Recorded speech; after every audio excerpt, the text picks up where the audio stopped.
So how you doing, guys? So this is how we approach on a first day visit. So we have a patient over here. She came in originally saying that, you know, there's a lot of femoral acetabular hip joint pain on the sides over here, okay? And that's been going on for quite some time. But also what's importantly, what she mentioned about was that 4 years ago, as a pedestrian, she got hit by a car and she got thrown for quite a bit of a distance. The medical doctors checked her out, x-rays, CTs, everything showed clear. Thank goodness, no fractures, no torn tissues or any of that sort. So thank goodness on that part. However, ever since then on, and recently, because of all this going on with the hip issues, what else is going on?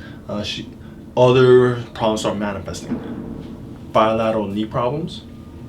You've also been trying to conceive for the past 4 to 5 months without any success. In addition to, she also complains about jaw pain and also talks about motion sickness or a lot of dizziness. Can't even drive around the block or around the corner with wicked type of motion sickness. So right off the bat, I'm already thinking, okay, bilateral hip pain, we're going to take a look what's going on in the pelvis. That's what's most commonly going on in that regards. But because I got hit by a car, I'm already thinking, okay, either it's the ilium, but most likely the sacrum. Now what leads me more to the sacrum itself during the history is that they've been trying to conceive for the past 4 to 5 months without any success. Now, every certain stage when you're trying to conceive, there's certain areas of the nerves that are responsible. So when there is a particular sacral misalignment that causes a neurological dysfunction, it can affect the uterus, where it makes it inhospitable for the fertilized egg. So in other words, the uterus itself cannot support the embryo at all. So that's why it just, even though it may get pregnant, it doesn't last long and miscarries very quick, and they don't even realize it's a miscarriage. So that's what happens in that regards. Other stages during the miscarriages will be different areas of the nerve system that are responsible for that. The jaw pain, that's typically the upper cervical, so most likely the atlas itself. That's typically responsible for jaw pain. Same story with the motion sickness and the dizziness. So now already right off the bat, I am focusing, okay, let's take a closer look at these two regions over here.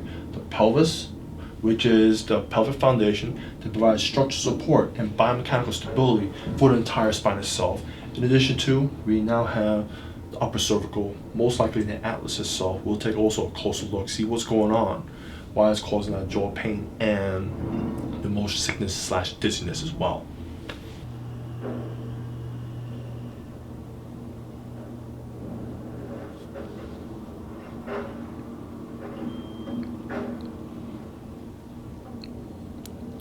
Now we're scanning her spine with this instrument over here. What it does is it detects for temperature difference. If there's any, when there's any differences in temperature, it gives us an idea. We've got to take a closer look at that particular level. And as we see over here, the first pass itself, the first scanning pass, we disregard. It's multiple scans what we do, and it confirms, and we see here, right here, it's consistently there's a reading right at this level. So we're going to mark it with a wax pencil, and then we're going to go ahead and scan the rest of the spine. Okay, lean back for me, please. I'm going to take a closer look.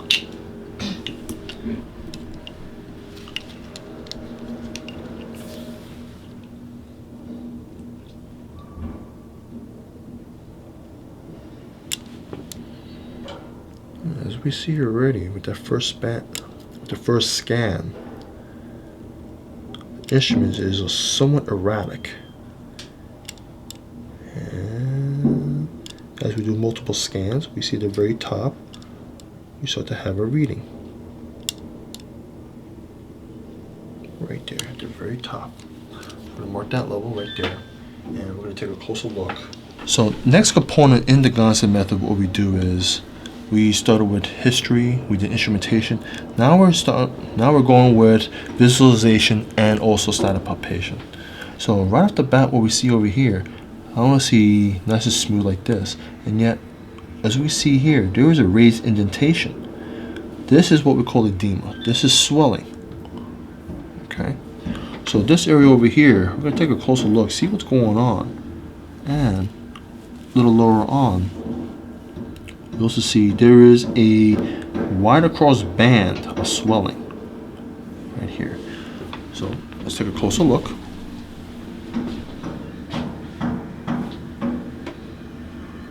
You feel that tenderness right there? Yes. Right? So it's like a wide speed bump right across. Swelling all across. Tender on this side? A little bit. Yeah. Tender here too. Oh, right? very. Yeah. Yes. Right here? Yes. Tender, right? So it's all across all the swelling and tenderness. And when we start taking a closer look, how's that fella right Oh there? my God, that's Yeah, I understand that. And we go up.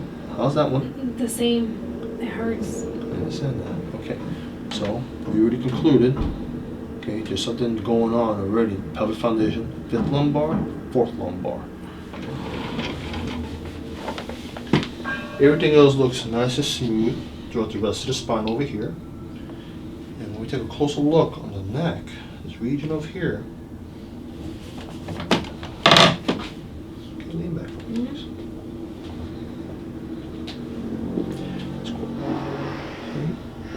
There's some altered visualization over here. There's some protuberance over on the right side over here. And we feel it. Yeah, there's quite a bit of swelling here. Okay, so how does that feel right there? I feel it hurts. It's just not fun in that area, right? No. What about here? Not too bad? How does it feel for you? It's okay. It's not as bad as the other side. So this was far worse. Yeah. Right? Okay. So that gives us an idea. There's a lot of joint swelling right at this side. On the right side, we're going to take a closer look. So now, next thing we do is we do a motion palpation. I'm going to check. Tender right there? A little bit. Yeah, right. See, your hips are moving back and forth without a problem. But that's tender right there. See, it's also stuck. I'm going to check this one over here. Okay, your right hip is also moving back and forth without a problem. Do you feel that one over there? Yes. That's stuck. So your whole entire sacrum on both sides is not moving. It feels stuck. And when I try to move it upwards, Oh my God. it's also, again, stuck. It's not moving. I check your 5th. Okay, it's somewhat stuck. It's moving just a bit, even though it's not fun. The 4th, it is more stuck than the 5th. Oh my God. Okay, so we're going to take a look what's going on here a little closer on. Next, what we do is we check every single structure. I want to see what the biomechanical integrity is of the entire spine itself. And we're feeling right now, everything is moving. And it gets a little stuck right here in the mid-dorsals. All of this, starting from here and upwards over here, is rigid. So we're gonna keep that in mind. See, everything else is still rigid, going up to the base of our neck. We're gonna take a closer look.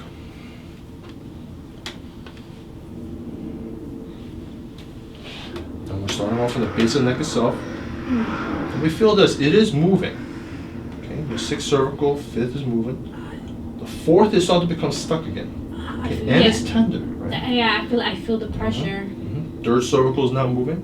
2nd is not moving. Now we're going to move to the atlas, and we're going to check what the atlas is doing. So back. So next component, what we do is we check. So you already have a little trouble tilting your head to the right versus the left. We also rotate. See that difference right there? You can't rotate your head too well.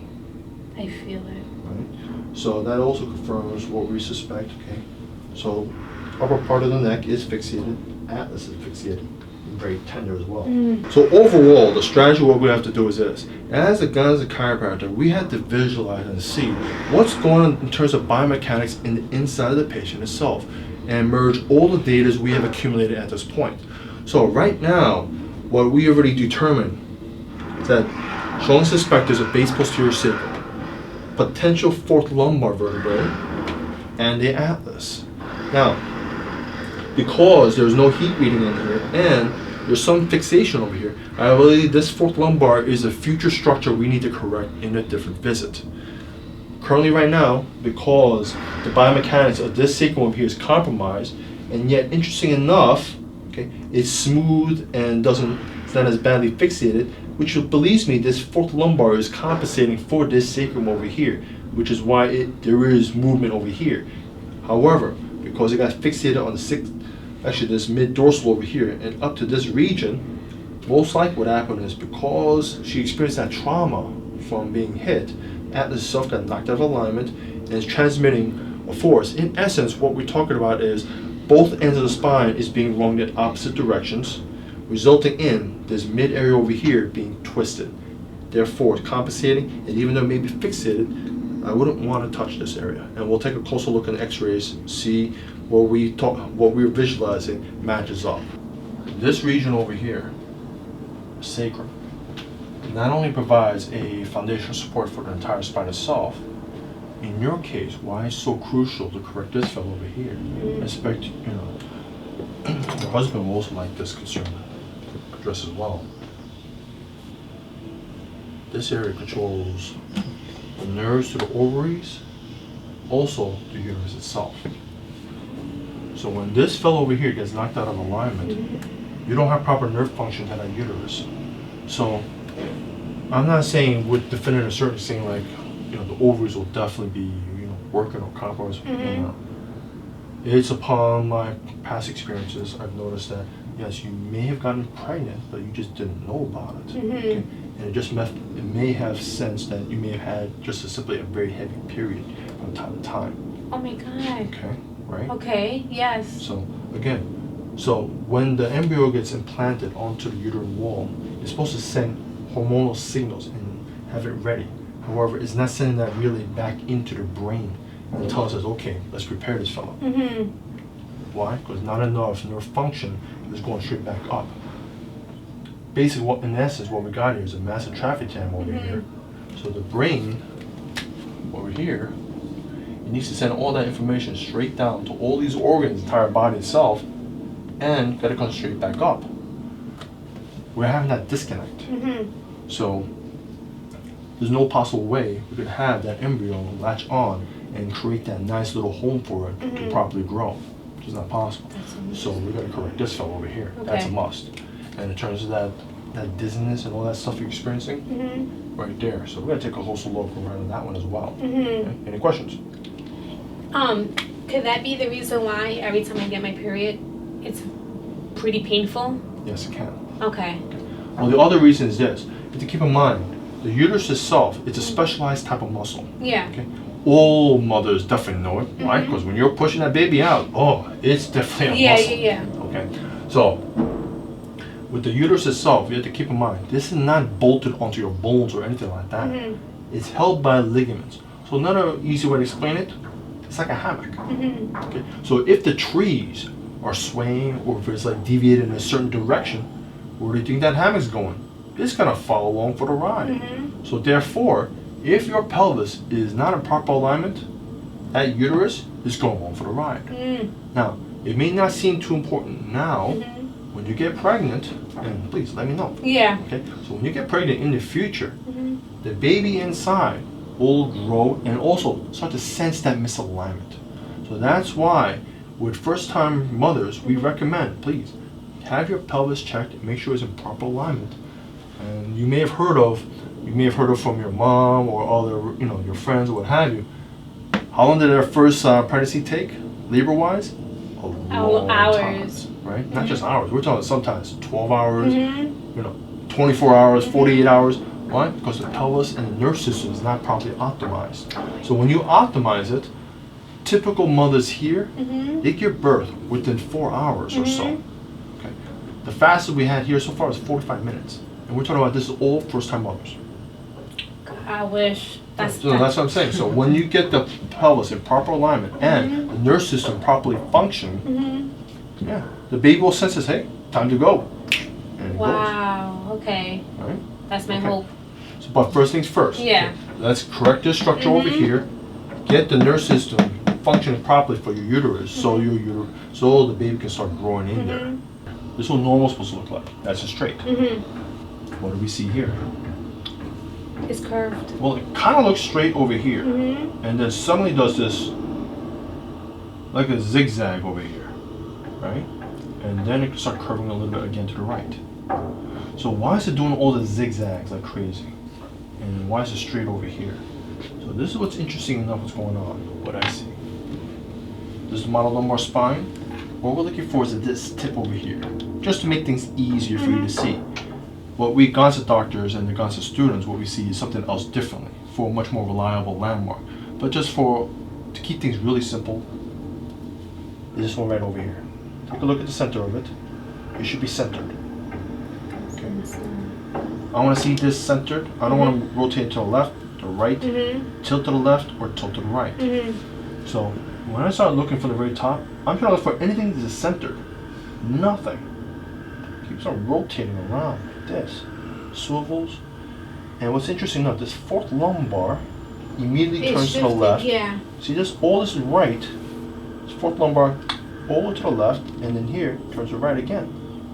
So when we also take a look on the sideways views over here, what's very telling and helps confirm what my suspicion was before was this sacrum and this fifth lumbar. This space over here, there needs to be a little wedge. What I'm seeing instead, it's parallel. So when it becomes parallel like that, it tells us your sacrum itself went straight backwards, knocked out of alignment. And that's why it's causing a lot of interference in that nerve system right there. And your uterus is hanging right over here, the ovaries, right in the spots over here. Uterus right in there. Well, actually, just wanted to let the viewers know this heart shape is a lead shield. Why? Because we want to protect those ovaries right there. Okay.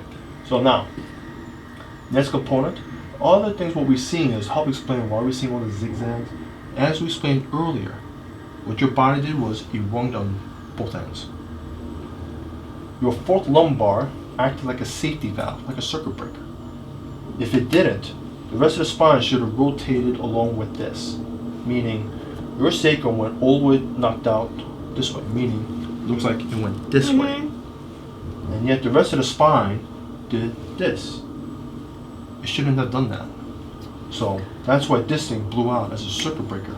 So that's why, even though your pelvis went this way, the rest of the spine should follow like this, right? It should come along for the right, but the fourth lumbar blew out and you rotated this way.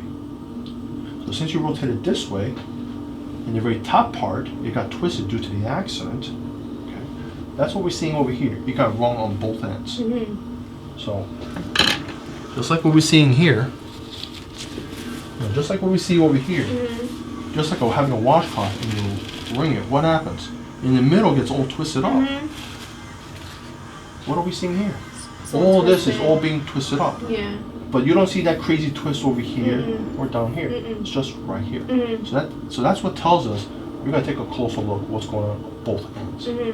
Now, why are you having a jaw pain? Well, this will help explain what's going on. See this space over here? Yes. All that black space? Yes. What do you see on here? Not much. So that tells us your whole entire jaw, what it did was all the way shifted over to your right. It should be symmetrical. This black space should be symmetrical, seen on both sides, but no, we don't see that. We see your whole entire skull, everything is shifted over to the right side. Okay. That helps explains why it's going on. In addition to what I see over here, this is your atlas itself, the lateral masses. This is much more wider on the left side versus the right. So in essence, what your head did was way over this way by a significant margin. Okay. So because it got rotated significantly over this way, and it's neurologically connected to your TNJ, that's why your jaw went up and swiveled over to the right side. So this one over here, that's what we need to address in your base posterior sacrum. In a future visit, I am going to keep an eye on this one, on your fourth lumbar. Why? Because what I see over here, this increased space over here, that tells us if we took an MRI right now, I would not be surprised this disc is swollen, but it's a compensation. So I want to keep an eye on future visits, see how well this thing's adapting. As we correct this base posterior sacrum over here, the fourth lumbar should start calming down. Okay. In addition to, this fourth lumbar nerve guess what it connects to? Uterus and the ovaries as well. So it's a 2-for-1. We want to keep correcting the sacrum itself. Okay, this will help you get pregnant in the first place. This one over here, it'll assist you get pregnant and keep it that way. Okay. Okay. And also, we also pointed out before in regards to that middle of the back. Remember when we talked about it was kind of stuck? Yeah. Smack right in the middle of all this. So when we have something that's all twisted up like this, does it make a lot of sense to try to untwist it right in the middle, or do you want to untwist it at both ends? Both ends. Okay. So that's why I stated earlier, and that's why we have to visualize all these changes, what's going on in our minds. What Gonstead Chiropractor is, what we do is we have to visualize everything, see what kind of biomechanical challenges there are, and correct the real problems, not touch the compensations. Because we work right in the middle of this is going to be very uncomfortable, and it's going to unwind and send the forces on both ends. So in other words, you ever seen like sometimes when you're a kid, we do some silly stuff like a spring, we wind it up, and then we cut it right in the middle, okay? Or maybe like a rubber band, we twist it up so much, and then we cut it in the middle. What happens? It goes crazy. Right? It just like untangles, right? That's why it's not a good idea to touch this. Even though you may feel shoulder pain or you may feel mid-back pains, this is not a good idea to touch. We're going to unravel on both ends. Okay. That's how we work. So we instruct the patients to kick the feet out and also place the palms facing upwards to help relax the spine as much as possible. We don't want the patient to tense up. So before we made the correction, we also put a stabilizing strap over here. But instead of the typical, what we usually do for other cervical corrections, instead of being on the shoulders, we wrap it across the chest itself, help further stabilize so the patient will move side to side while we correct the atlas itself.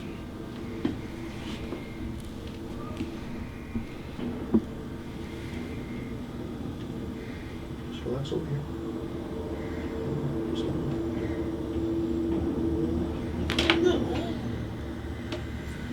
Okay, just relax. Take a breather.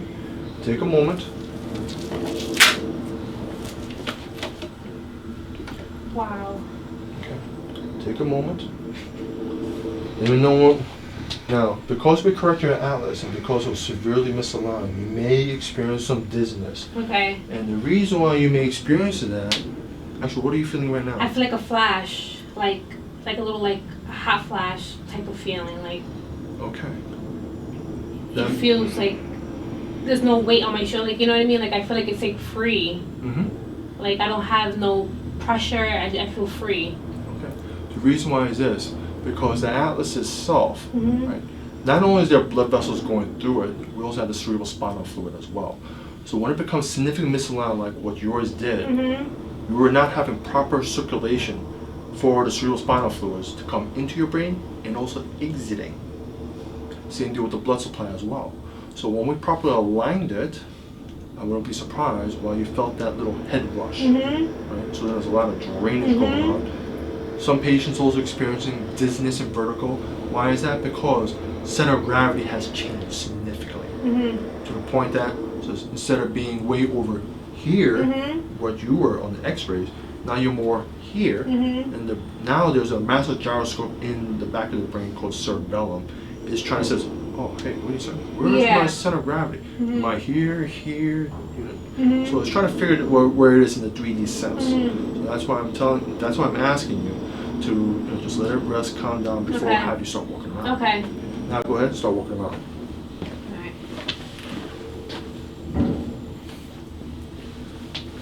Just for me, don't. I feel okay. It doesn't feel.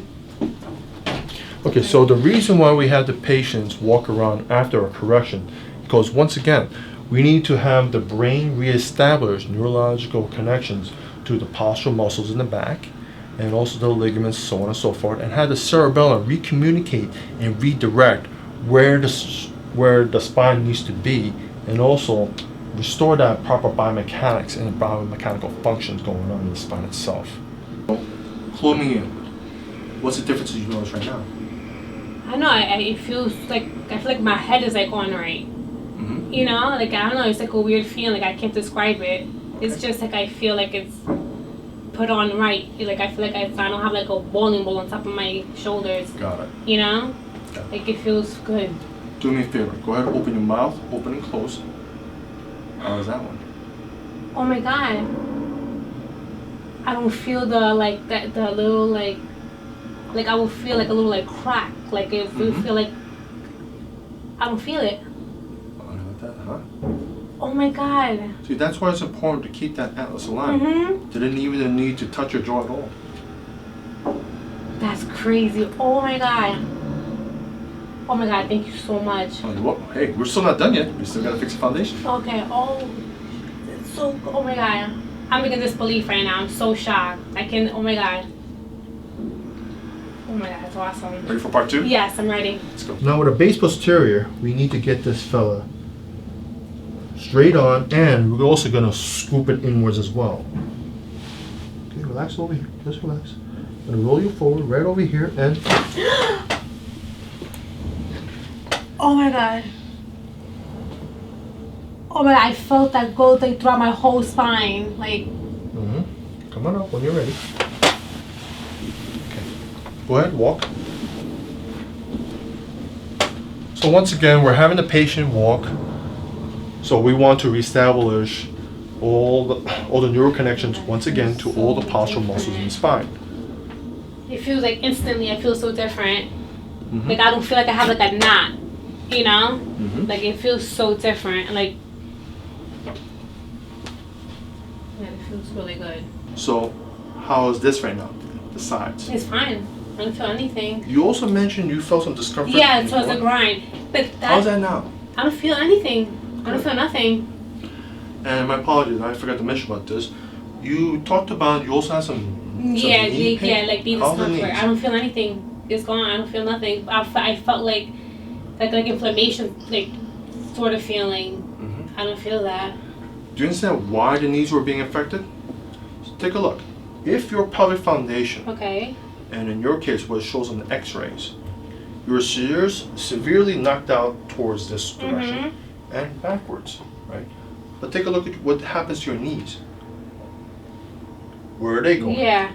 Okay. So when the pelvis gets rotated and twisted out of alignment, your knees are also going along for the ride. They don't have a choice. They're going wherever they're going to go.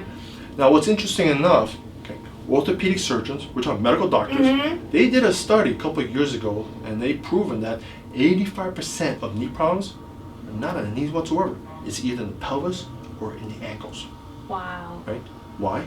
Again, compensating for the pelvis. So when that pelvis knocks out like that, your knees, they're going forward or right? Right? It's crazy. Oh my god, it's like a big relief. Like I'm in my knees. Huge. So good. I love it. Oh my goodness. Thank you so much. Oh, you're very welcome. Take another look, your sacrum. How's this right now? No pain. Now you feel this difference here? Yes. We can actually move you forward. See this here? Proper movement. Oh my goodness. Okay, let's check your 5. How's that now? No pain, no pressure. How's that 4th? No pain, no pressure. But we see over here, there's still some fixation in here. In addition to, the reason why I still want to keep an eye on it is because we have all the swelling that's protecting this this spot right over here. Let's go ahead and motion copy the rest of the spine. See, this is still fluid. Let's move up to the mid back. How do you like that? It feels so good. You feel this difference though? Yes. Okay, there's no fixation in here. Nothing. Okay, this is also nice and fluid. We done our job. See, we all accomplished it. You remember this part over here? The base of your neck? Yeah, it felt tight. And you also was tender. How's it now? It feels good. It feels great. So that's why it's important for us Gonstead chiropractors. We have to visualize. See, biomechanically, what's going on in your entire structure itself. And we only correct just the true cause, not the compensations, not anything else. Okay, that's the deal. It feels great. Oh my god, I love it. All right. I'm so happy I came. Oh, you're welcome. We're all set. Thank you. Oh my goodness. Thank you so much. Give me a hand. Matter of fact, give me a hug. I can't.